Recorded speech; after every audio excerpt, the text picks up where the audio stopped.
Christian Ostro. And those defunct trains, Kashmir Mail, Srinagar Express, took pilgrims only till the last of the plains. There, in blue-struck buses, they forsook the monsoon. What iron could be forged to rail, like faith through mountains? Star sapphired by dawn amethyst? It's not a happy sound. There is such pathos in the cry of trains. Words breathed aloud but inward bound. Bruised by trust, O heart bare amidst fire, arms turquoise with veins. From love's smoke mines, blessed infidel, who wants your surrender? I cannot protect you, these are my hands. I'll wait by the deep jade river, you'll emerge from the mist of jeweled tunnel. Oh, the peaks one commands, a miracle. From there, will morning suffice to dazzle blind beggars to sight? Whoso gives life to a soul shall be as if he had to all of mankind given life. Or will your veins hurt lightning, the day streaked with charcoal, betray you, beautiful stranger, sent to a lovelorn people longing for God? Their river torn apart, they've tied waves around their ankles, mourning the train that saved its passenger, will at night depart for drowning towns and draped in rain of the last monsoon storm. A beggar, ears pressed to that metal cry, will keep waiting on a ghost platform, holding back his tears, waving every train. Goodbye and goodbye.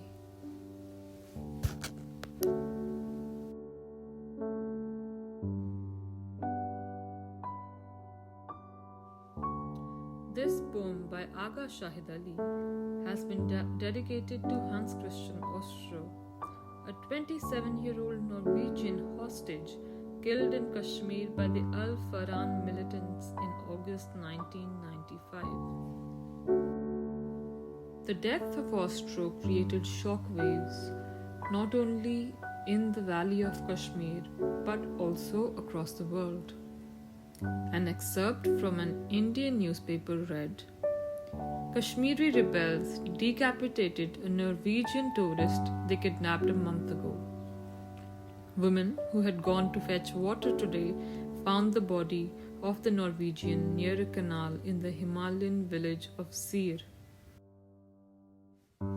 Another news clipping shows Hans Christian Ostro practicing Kathakali steps with his guru at Sri Krishnapuram in Kerala. It reads, losing his life in a faraway conflict that he had strayed into, Hans Christian Ostro wasn't a passing tourist, nor was India a passing fancy.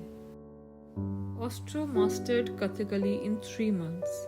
He wanted to start a troupe with Sri Krishnapuram's performers and take them to Norway. Before returning to Oslo, however, he decided to travel through other parts of India, including Kashmir.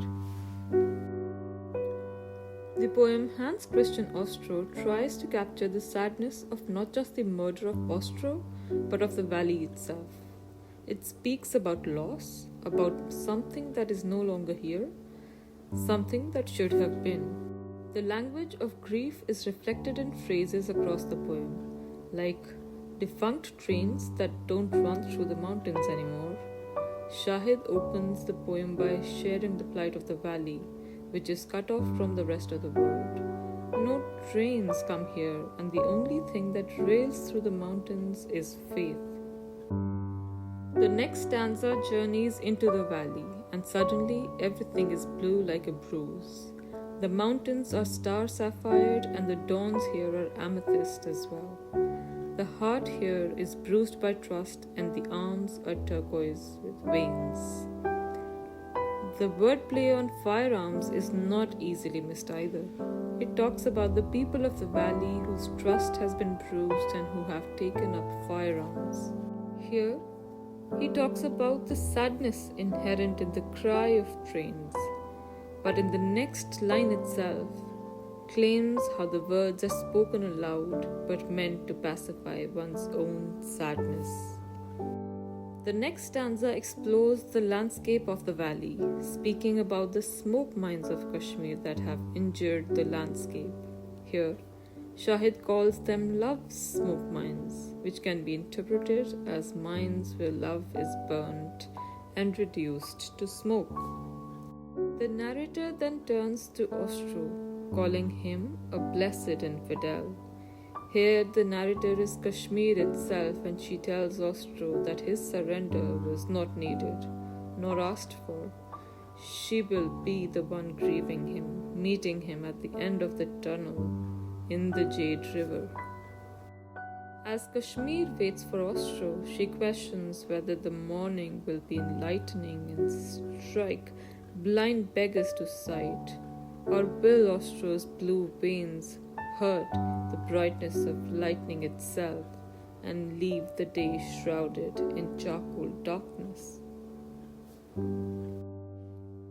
The next stanza begins mid-sentence, and with the question, we get the answer when it begins with, "Betray you, beautiful stranger?"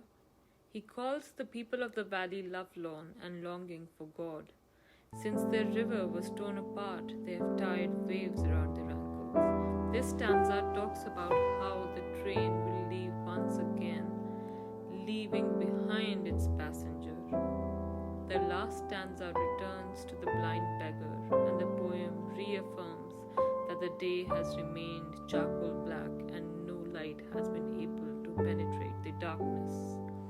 The blind beggar is listening for the metal cry on a ghost platform, holding back tears for a train which might never come.